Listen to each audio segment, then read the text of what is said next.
Hello，大家好。在上一集当中呢，我们跟大家聊了一段，六祖坛经里面，慧能呢从听到金刚经开悟，到另外一位客人送他一大笔钱，让他安置好母亲，能够放心去礼拜五祖。过程当中，好像省略了一段故事。那我们跟大家聊了这里面可能的内容，那我自己也觉得很喜欢这种去领悟，还有把它完善化的这种过程，还有背后还有所得到的这种收获，我也很喜欢这种过程，读经过程。那今天的话，我们就继续聊六祖坛经，因为每次聊六祖坛经都，我感觉内容好像一小段而已，可是真正录下去，真正录影记录跟大家分享下去，都不小心都是20-30分钟以上，就明明只是讲一点点内容而已，然后一聊起来都好多，不知道是我自己啰嗦了，还是它本来就那么多丰富的内容，然后我们就觉得去品味这些内容。那今天这一集就是要把上一集没讲完的东西讲完，因为上一集我光聊这个中间这个从慧能读到《金刚经》开悟，一直到人家送他一笔钱安顿母亲的生活费，然后让他去放心拜访五祖，光聊这一段就聊了半个钟头。所以今天，然后我还想，然后这边从慧能安顿好母亲到他去拜访五祖，这中间的一点文字呢，又有一些想跟大家聊的。所以呢，这一集就是把它完整化，然后在下一集，明天在下一集就是要聊慧能已经到达黄梅县东禅寺了，要跟五祖对话的内容。那我今天要聊的就是从他得到这个笔赞助的钱，然后他安顿母亲，一直到他去拜访五祖中间，这边我的一些想到的内容跟大家分享。一般我们读经都可能会着重于慧能到达黄梅县东禅寺之后跟五祖对话的内容，一般我们会着重这个重点，没有错。但是当我现在慢慢这样录视频的话，我就会更会去品味这个过程当中的一些情境和故事内容。因为我在读经典的时候，我有那个电子化嘛，我看着我的 PPT， 然后原文没有注解的，然后我看着这个，我很喜欢，就是看着一页 PPT， 就这几个文字而已，然后呢放轻松，放空，然后我自己去感受它背后的内涵，我很喜欢这样。那当我发现到有什么内容的时候，我再去哪里不了解的，我再去稍微查一下，问一下 AI 之类的。然后呢，我把整个内容有一个完整的文字背后完整的内容，我有一个更细部的了解，我就喜欢这种感觉。包含我以前读圆觉经也是这样，我就这样子翻一翻、看一看、品一品，然后呢，我就慢慢去发掘里面的内在的含义，然后我就觉得非常有意思，然后乐此不疲，这样。所以有时候哪怕这段文字我已经读过了，可是我会这样再慢慢的看着它，因为会有一种感觉，好像我们是这样子哈，读一段文字，当你觉得好像还有东西的时候，你心里会有一种感觉，就是还有，就是这故事还没有探索完的感觉，你就会这样子慢慢在品，因为你想要把内在的这种好像还有的这种感觉呢，更接收的更完整，然后呢再把它更明确的把它转译成一种文字去表达出来，所以我就会有一种还有的那种感觉，然后我就会再慢慢看，慢慢去感受，这样。所以上一集就是讲到，大家客人发现了，竟然五祖推广《金刚经》说，受持《金刚经》就能够见性直了成佛，竟然真的遇到一个不识字的一个普通小伙子，砍柴为生的小伙子，竟然真的听我们读了《金刚经》，竟然他听得懂啦，跟我们聊起《金刚经》内容，聊起他真的有所觉悟，有所感受，内在智慧的一种涌现，然后大家觉得聊一聊觉得不可思议，就决定要赞助他一笔钱，让他能够有这个机会真正去礼拜五祖，跟五祖交流探讨，也许他从五祖那边会得到更多的启发。一个小伙子这么有佛缘，然后呢这么有的智慧，真的是不可思议，也是非常难得的机缘。所以呢，虽然说他很贫穷，但我们因为这些客人也是有去，估计也是有去黄梅县东南寺有听过五祖在讲《金刚经》，或者是至少其中一个客人有去听过，然后他分享这个他所听到的内容，那其他客人觉得哇都非常认可，就赞助慧能够去礼拜五祖。那上次有提到说，大概10两银子的话，估计可以让他妈妈生活个10几20年，相当于有那么多的生活费。那慧能呢就可以很放心的把母亲安顿好，因为我们前面也有聊到，就是前面的内容有提到说，慧能跟母亲是相依为命的，他父亲很早就过世了，那所以说母亲照顾他也非常辛苦，把他带大，就是因为妈妈也没什么工作能力嘛，然后把千辛万苦的把慧能带大，那慧能也是很孝顺，透过砍柴的方式为生，他也不怕吃苦。你想想看啊，慧能他跟母亲相依为命这么多年了，跟母亲感情一定是非常好。那对我们一般人而言，这背后的话其实就浮现了很多东西，你自己去，我们可以去想象。像儒家当中啊，曾子也是非常的孝顺，那他跟母亲也是住在一起。那有一天呢，曾子也是上山砍柴，那母亲在家里呢，因为古时候传统社会女性都是比较保守，那母亲一个人在家里呢，突然呢有客人上门来要找曾子，那母亲就不知所措，因为她不方便。一个单身女性，她不方便去接待这个客人，得要靠男生靠曾子去接待，可是曾子偏偏不在家。那妈妈一个人呢，她是不方便去接待这个客人的，是这样。所以说，曾子的妈妈在家里，她就很紧张，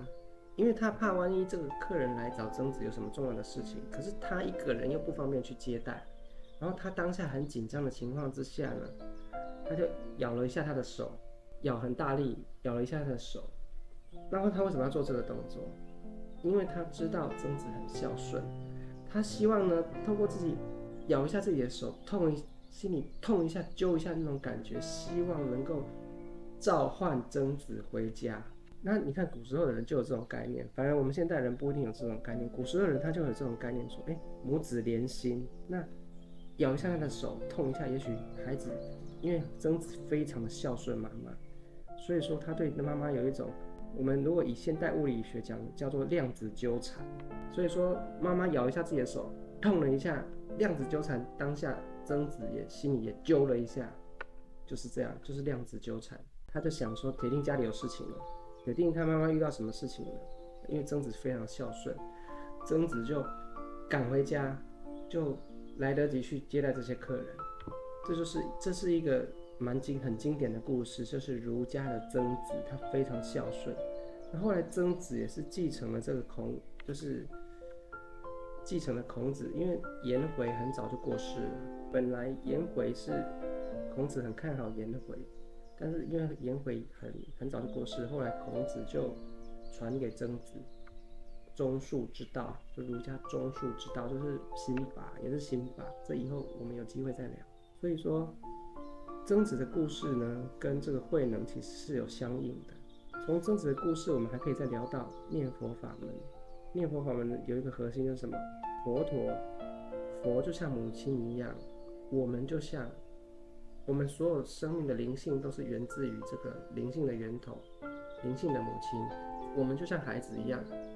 流浪在外。我们就像曾子，就像慧能一样，我们到山上，这个地球就好比山上。然后呢，我们就好比曾子和颜回，我们到山上，我们来到地球，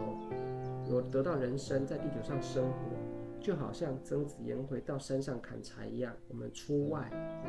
然后呢，母亲在家，这个家就好比佛家说的极乐世界，或者说我们说的灵性的家乡。然后呢，这些所谓的佛陀，就是已经回到家的，他也是来到地球上历练，可是他已经脱离轮回，他回到了灵性的家乡了。那灵性的家乡，它就是所谓的道，所谓的整个源头。那这个灵性的家乡就像灵性的母亲一样。那我们所有的众生都像是我们的灵性是源自于一个共同的源头，所以我们就像孩子一样，我们就像出外旅行的孩子一样。那念佛法呢是什么样原理？就好比这种量子纠缠一样，就好比曾子跟慧能这样，因为他们曾子很孝顺，就像念佛的人很诚心，所以说他跟这个源头就有一种量子纠缠的链接存在。所以说，当他念佛、心心念念的念佛的时候，到了他这一辈子生命旅程结束的时候，他就能够接引回到这个灵魂的家乡，就好像曾子跟母亲有这个量子纠缠。母亲是不是在呼唤这个上山砍柴的孩子回家啊？回家啊！家里有事吗？母亲在呼唤曾子回家了。曾子也非常的孝顺母亲，所以他才能够倾听到母亲的呼唤，所以他心揪了一下，赶紧回家。所以量子纠缠是一个双向的，母亲在呼唤孩子，孩子非常孝顺母亲，所以得到了召唤，他就能够回家。那我们佛家念佛法门也是有点类似这个道理。当你念佛，你就跟这个灵性的家乡、灵性的源头，或者是所谓的极乐世界，极乐世界是要让大家容易了解，跟这个极乐世界跟这个灵性的源头产生了一种量子纠缠。你很诚心的念佛，我们灵性的母亲这个源头也在召唤我们，然后我们也很孝顺父母，所以能够接收得到这个召唤。透过念佛，跟这个源头链接，到了我们地球生命旅程结束的时候，我们就得到母亲的召唤，我们就回到灵魂的家乡去了，是这样。那其他的人呢？他没有去，好像出去玩的孩子忘了回家，或是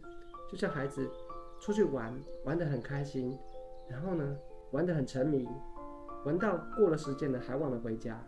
那他就没有得到母亲的召唤，因为他的心没有那么孝顺，没有再那么的挂念父母，所以父母挂念召唤他的这个讯号，他就没有接收到，他就在外面一直玩，玩到没日没夜的，所以就是轮回，他就一直玩，在地球上一直体验，他忘了回到灵性的家乡去了。等到有一天他想回家的时候，他忘了要怎么回家了，因为已经被很多的欲望，被后天的思维、心和情绪欲望给束缚。屏蔽掉了这个讯号，就像我说的比喻的收音机嘛，讯号都被干扰了，所以他就忘了要怎么回家了，就得要有机缘，遇到一些善知识，遇到一些大的因缘，重新帮助他找回跟灵性源头的链接。就像我们这边读六祖坛经，透过金刚经帮助你开悟，帮助你找回这个内在的觉知能力，那你才有机会重新跟这个灵性的源头连接上，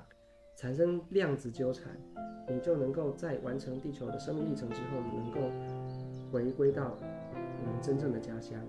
不是肉体的，是精神上永恒生命的源头，这样子。所以说，你看，我就是说，光从这个六祖坛经的慧能安顿母亲，然后他要离开父母去求佛，去修行，去历练，我就会联想到曾子跟母亲。曾子非常孝顺母亲，曾子外出，母亲遇到客人，母亲摇一下手召唤曾子，曾子心揪了一下回到家里，他跟母亲这种量子纠缠，然后又联想到念佛法门，我们所有的人，所有的众生，我们的灵性都是来自于相同的源头，所以说我们跟这个源头一样有一种量子纠缠，就是佛家说的佛性具足，众生皆有如来智慧德相，但是妄想执着就屏蔽掉讯号了，我们就忘了这个，我们跟源头的这个链接就断了，被干扰到了。所以说，为什么我们说中国我们说孝顺是百善孝为先哈，它是真的是有一个很深的道理在那边。透过母子的这种孝顺父母，然后母子连心的这种量子纠缠，它就是也是呼应到很多的道理。所以说当回到六祖坛经里面，我们前面几集有提到，慧能他一个不识字的人能够闻到佛法，而且他能够当下能够有所觉悟，是非常非常难得的机缘。他跟他的根基、他的佛缘各方面是有非常好的、很深厚的基础。像我们在一些《金刚经》的一些经典里面会读到嘛，如果有人听闻到这个内容呢，能够生信心啊，能够不恐惧、不怀疑啊，他累世已经与无量的诸佛跟无量诸佛已经结下这个善缘，结下这个根基了啊，相当于累是在无数的佛祖身边修行过后才能够种下这样的根基啊，不是这一辈子的机缘而已，不是你这辈子认识字或不认识字而已，不是这样的，是累世已经有很深的根基、很深的缘分，才有能够闻法、能够有信心、能够不恐惧、不怀疑，甚至是能够像慧能这样能够觉悟，那是绝对是非常深厚的根基啊。所以说，当慧能遇到了这么样一个生命的转捩点，可是慧能也是非常的孝顺母亲，跟母亲相依为命。那当以我们普通人而言，家人跟母亲跟寻求真理、探索生命之间，当你必须要去离开的时候，是不是要做出一个选择？因为如果说慧能放弃了这个机会的话，留在母亲身边照顾年迈的母亲的话，他这一辈子就不可能成为六祖慧能，他也不可能有后续的机缘。虽然说他根基这么好，可是，所以有时候人生很多的选择是需要智慧。那这智慧从哪里来？不是透过我们的知识，也不是透过我们的情绪去做分辨的，要用我们内在智慧的引导，你才知道你的使命在哪里。也就是说，当我们遇到很多事情要去做抉择的时候，不是靠逻辑，也不是靠情绪去判断，那样子你会觉得永远是二元对立的，你会觉得没有办法做出真正正确的选择。人生短短几十年，我们要做出正确的选择，要跟着自己生命的剧本正确的方向去走，完成使命的话，我们一定要学会倾听内在智慧的引导。所以慧能非常的孝顺母亲，那他还能够去拜访五祖。你看古代其实要出远门都要报备母亲，要报备父母，要做一个很详细的报备的，因为不轻易离开父母，因为母亲年纪这么大了嘛，她离开那么久，有时候有可能搞不好母亲生病了或怎么样了，都已经无法照顾到了，都是很重要的事情。所以说，虽然物质上有得到了别人赞助一大笔钱，可以安顿母亲的生活费，经济上是不用担心的。可是很多的层面是不是只是经济的问题？但是无论如何，慧能还是做出了选择，因为他倾听自己内在，因为他听到《金刚经》之后，他就觉醒了嘛，他就内在已经能够去感知到这个弟子自信能够长生智慧了。如果用现在用语，就是他能够跟这个信息场、跟这个智慧源头已经能够链接了，他能够超越文字相，能够领悟背后的真理。所以说，慧能呢，他去拜访五祖，他是一个很深刻的累世的因缘，同时他也是透过《金刚经》的启发，他内在智慧开启了，他是倾听内在智慧给他的引导，而去开启这一趟旅程的。相当于也许在生命的剧本的源头呢，五祖跟六祖早就已经铺垫好，他们要这样子的传承。但是当后天慧能在没有遇到这个客人，遇到《金刚经》之前，他也不知道自己的使命是什么。那现在他知道了，所以说他将母亲安顿好之后，他就跟母亲郑重的告别。那我们在读的时候，可能就会这样草草读过，其实我会很深刻，因为你想想看，慧能他也知道，换作是我也能够知道，这一次跟母亲告别，有可能这一辈子都不会再见面了，是有可能的。因为你想想看，他为什么要去拜访五祖？因为他开智慧了。他开智慧了之后，他去拜访五祖。那拜访五祖之后会发生什么？讲几句话就回家吗？不可能的。他有可能就在五祖那边修行了，或是他有可能就去继续他的使命了。他不一定会回到家里来了。所以，他跟母亲的这个告别，有可能是最后一面了，人生最后一面了。也事实上后面就是这样。为什么？六祖慧能他去五祖那边拜访，然后呢，五祖让他先低调一段时间，先在寺院里干粗活。然后后来因为一些过程，我们后面再聊嘛。因为一些过程，后来五祖出了考题给所有的弟子，只有六祖慧能成功的答题过关了。后来五祖就是在他的禅堂里面用袈裟把房间整个围起来，跟六祖慧能讲《金刚经》，然后六祖慧能大彻大悟。后来五祖说，就是把衣钵传承给六祖慧能，告诉他说这是从达摩祖师传承到现在的信物，然后告诉他说，我们传的是真理，可是大众不明白真理，他不相信，得靠这个衣钵这种有形的东西做印证，所以才传衣钵。但是到了六祖慧能你之后就不再传衣钵了，这后面的故事。所以说后来五祖传法给六祖之后呢，就要让他赶快逃难了，因为神秀还有所有的其他的弟子1000多个弟子啊，他们没有办法接受五祖传法给六祖慧能这样子一个打杂社会地位最低的一个，甚至连弟子都不算的，因为六祖根本没出家，那可是五祖却传法给他，大家是无法接受的。就像我们现代社会一样，你任何一个团体，不要说宗教团体，任何一个团体在做传承接班的时候，我们讲企业就好了，传承接班的时候，很多人都已经在这个团体里非常长的时间，累积了很多的功劳、很多的贡献、很多的地位了。那有一天，这个大企业竟然要交班给一个莫名其妙的人，莫名其妙的小伙子因为董事长很器重他，很看好他，要接班给他，其他人会接受吗？不可能会接受的。这你用现代的任何一个组织、任何一个企业的接班，你就可以了解这里面的智慧。所以这也是后面再聊。所以为什么我很喜欢六祖坛经的行由品就这样，你要去了解一部经典，很多的佛法，很多的真理，你未必说要去读后面那些东西。我前面的视频有跟大家聊嘛，只要哪怕只是第一章行由品所有的故事内容，我们把它非常完整的去领悟它里面的内涵，其实它就已经从一个短短的故事、短短的文字当中，你就可以去品味和了解出很多背后的这些佛经背后要传递给我们的智慧，然后它也呼应很多后面的内容，跟后面的故事很多内容都是相呼应的。相当于第一章，它其实光从这个故事内容，它就串联到很多很多后面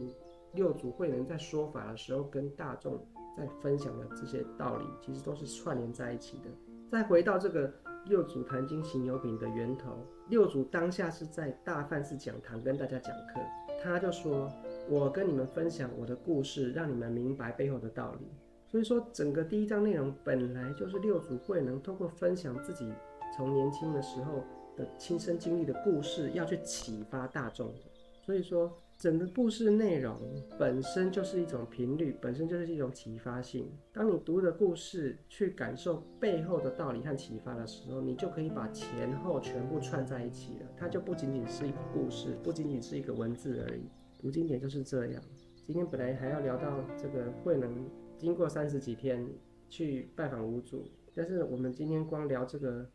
慧能安置母亲，跟母亲告别，我们就聊到了曾子，聊到了念佛、极乐世界、量子纠缠，然后我们就聊了这么多了，然后时间也又20-30分钟了，所以呢，今天就跟大家聊到这边。今天就只聊到一句话，就是慧能安置母亲，跟母亲告别，这样子就又聊了一集。今天虽然聊了20-30分钟，聊这个慧能安置母亲，我都一直还有感觉，觉得没有全部把它表达出来，但是时间又不够，所以有时候我常常读经都是这样，就是好像还在下载很多的东西，但是尤其是这个下载通道一打开啊，当我们越去活络这种讯息接收的时候，你活络的越久，它会越通畅，就好像我们运动一样，你越运动，它体能会越好，这种感觉。好，所以说慧能把母亲用这笔钱把母亲安顿好了，跟母亲告别，有可能他们这辈子就真的是没有什么机会见面了，因为慧能当得到了五祖传法之后，五祖就要让他赶快逃难了，因为所有的弟子1000多个弟子是不可能接受说以后要奉慧能为师父的，他们不可能接受的。我们一般企业或一般的任何的宗教团体，任何团体也是一样，不可能会接受这样子的过程，大家一定会不接受。那五祖也非常了解这件事情，所以五祖直接传衣钵啊、信物啊，还有达摩祖师的交代传承给六祖慧能。传承完之后，他就马上叫他赶快逃跑了，赶快往南方跑，不断的赶路，叫他赶快跑，甚至跟慧能说：“你不用急着弘法，不用急着弘法，你现在急着弘法也不会有效果，也很难去推广出去。时机未到，天时未到。像他们这种开悟的人都知道说要天时地利人和，就是他知道要去感受内在的引导，说时机到了没？时机到了才做该做的事情，时机没到的时候，你拼命努力要去做也达不到效果。所以说五祖那个时候后面就跟六祖慧能说，你赶紧先跑。那后来六祖逃难逃了多久？逃了15年以上，他一直躲，很多机会，很多时候都几乎都丧失了生命，等于是生命受到很多次的生命威胁了。那但是后来还是平安的，躲了15年呢，后面才决定说，感觉到说时机差不多到了，他才说不可以一辈子躲着，时机到了，我该出来弘法了。所以说这个整个是过了15年之后啦。所以你想想看，从慧能离开母亲，到去拜访五祖，到得到传法，到去流浪，再到他躲了10多年然后呢，决定要出来弘法，那已经过了好久好久了。那他母亲呢？母亲可能已经早就年纪大了，因为古时候的人寿命没有现在这么长，平均寿命没有现在这么长，所以可能母亲年纪已经都非常大了。那你看慧能拿了这笔钱安顿母亲之后出去，几乎是他后面都没有机会再回家了。那他逃难啊，连命都快没了，哪有机会回家？那这些东西对于开悟的圣人来说，他都早就已经甚至可以预知了、预见了。我们光读到这个慧能安置母亲，其实内心都有很深的感受。安置母亲、拜别母亲、去拜见五祖，去得到这个很重的使命啊！你想想看，对一个没有读书的人来说，传承一个从达摩祖师而来的这个心法，然后呢，肩负着使命要传承下去。勿令断绝啊，后面有讲到啊，留步将来，勿令断绝啊。这个使命是一个天命啊，从达摩祖师达摩祖师得到召唤啊，去千辛万苦来到中国，把这个心法传到中国这一片神州大地，然后再传承到第5代五祖弘忍，再传承到第6代六祖慧能，然后之后要开枝散叶，要开花结果啊，这是一个很大的使命啊，传到一个六祖慧能一个不识字的一个小伙子身上。然后有大的使命，就有大的考验。历经生命危险，躲藏，躲了10多年，最后风波过去了，这些人也都已经，你想想看，这些弟子后来有的到皇宫里去当国师去了，有的各自有各自的发展。他们已经不担心慧能会威胁到他们的生存，威胁到他们的地位，不担心慧能会威胁到他们的发展了。已经过了10多年了，他们也有各自都有很好的发展了。他们也想追杀慧能，也没有成功。然后呢，南北2宗分化了，然后一般大众都分不清楚，分不出来到底差在哪里。因为哪怕是修行人，他们都不一定能够明白这个心法的内在的含义，更何况是一般大众。所以时机已经过了，整个局面已经变化了，已经演变了。慧能也不再有生命危险了，他已经安全了，他才开始弘法。那其他这些弟子啊，这些原来的这些弟子也各自有各自的发展，他们也用各自的方式去弘扬佛法。就像当时五祖弘忍，后面也会才会讲到，五祖弘忍说，照着你们这种修法呢，也是能够利益众生的，免堕恶道，有大利益。你是可以利益众生没有错，但是呢，这个利益呢，仅限于不会落入恶道而已。等于是修善法的话，行善积德，免堕恶道。但是世人生死事大，要了脱整个地球生命的轮回的这种机制，你要超脱它，回到灵魂的家乡的话，是了不可得。你能够免堕恶道，相当于能够继续当人，或是说当这个神明，能够享受这个福报和香火，能够在善道、善道，但是免堕恶道，然后能够有大利益。但是能不能了脱生死呢？五祖可没这样说。所以说这些东西有的是比较深入。所以说到了10多年之后呢，这些弟子也各有各的很好的发展，有的都非常好啊。就相当于以我们现在来说，等于是物质条件啊、信徒啊都也是非常多了，条件都非常好，所以他们已经不担心他们的发展会被慧能威胁到了。那慧能也后来也有自己的舞台了，这样子。那一般大众也分不清楚啊。就是以各自的机缘吧，你的缘分在这边就在这边学习，有缘分在那边就在那边学习，各有机缘，是这样。所以说，你看整个演变，整个天时啊，整个使命，慧能是承接了非常大的使命的。有大的使命就有大的考验，等到时机成熟，然后他也磨练自己，在这个猎人队里面，他是跟着一个猎人队这样子过着居无定所的生活，来躲避这些追杀他的人，躲避这些要追杀他的人，因为这些人认为他会威胁到他们，要抢这个衣钵嘛，因为抢到这个衣钵就相当于至高无上的，相当于一个皇位的那种感觉，它是一个至高无上的东西，他们想要去抢。所以慧能把母亲安顿好，告别母亲，开启了他另外一趟生命的旅程。这一去就是他的下半辈子了。那后来母亲怎么样，后来也就没有再交代了。所以说，孝顺父母要把握当下。那当遇到我们的使命的时候，有时候我们倾听内在智慧的引导，我们也必须去完成，因为人生就是几十年而已，你的使命终究要去完成的。固然亲人是对我们恩惠非常大，可是我们的使命我们还是得去做。如果慧能没有去完成他的使命的话，哇，那整个达摩祖师传法来中国，整个计划不就被中断了吗？是不是？所以他的使命是非常大的，它是关系到千千万万众生，中国甚至后面再传递出去，它是关系到整个佛法真理传递到地球上的一种很大的一种这个道脉的传承。它是牵涉到所有的众生的，这个重要性是超越慧能个人他家庭或是他跟父母之间的这件事情，这是小我小家庭，而慧能的使命，它是牵涉到整体生命的一件很大的任务。达摩祖师传法到中国，传了6代到6祖慧能之后，要开枝散叶开花结果，让很多人能够透过达摩祖师啊、5祖、6祖这一脉相传的教导，能够呢，透过《金刚经》啊、6祖坛经啊，到了我们现代，大家都有这个资格了。然后呢，我们要学会超越自己左脑逻辑思维心和右脑情绪爱憎的干扰，然后我们要开启自己内在的智慧，开通内在的收音机，开始学习去倾听，用内在的感官去倾听更多超越肉体感官的讯息，这是非常重要的事情。诸佛都是以这个，我们佛经里面也有说嘛，诸佛都是因为这个大因缘而出现于世的，就是要将佛性、将佛法真理带给世人。聊了好多，一句话就是一句话，有时候真的都一直去串联下去，真的是